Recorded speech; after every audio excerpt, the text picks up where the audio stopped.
So now we're going to look at the flight standings. If I just share the screen here, these are the overall standings, and you can see that the top four in each flight will advance to the flight championship. However, I should point out that if they can't make that particular day, because the tee-off times are before 12 noon, between 11:30 and 12 noon, the next person in line will go forward. So it doesn't necessarily mean you're out if you're not in the top five.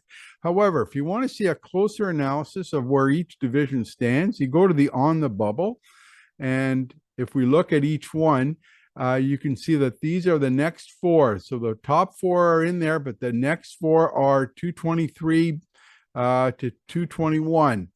If you see a little plus sign at the top, that means that JP Kuwait, for example, is tied with people above him. There's that 220, he's tied with them. And if you see a plus sign with people below, that means that there are more people with 219 below. So everything is pretty close here.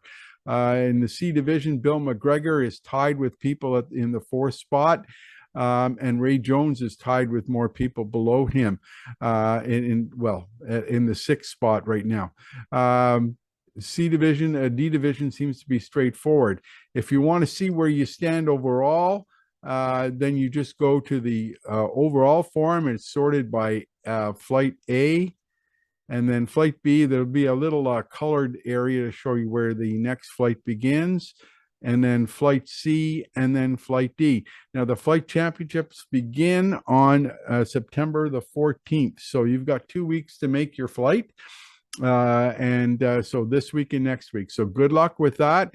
Keep an eye on it. It's $50 for for the winner of each flight.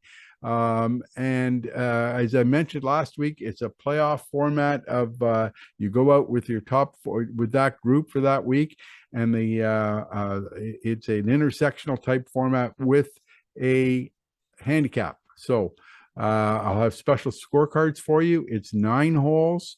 And the handicap you use is a men's league handicap, which I will determine for you. You do not have to do any work on that. So thank you very much, and we'll see you next week.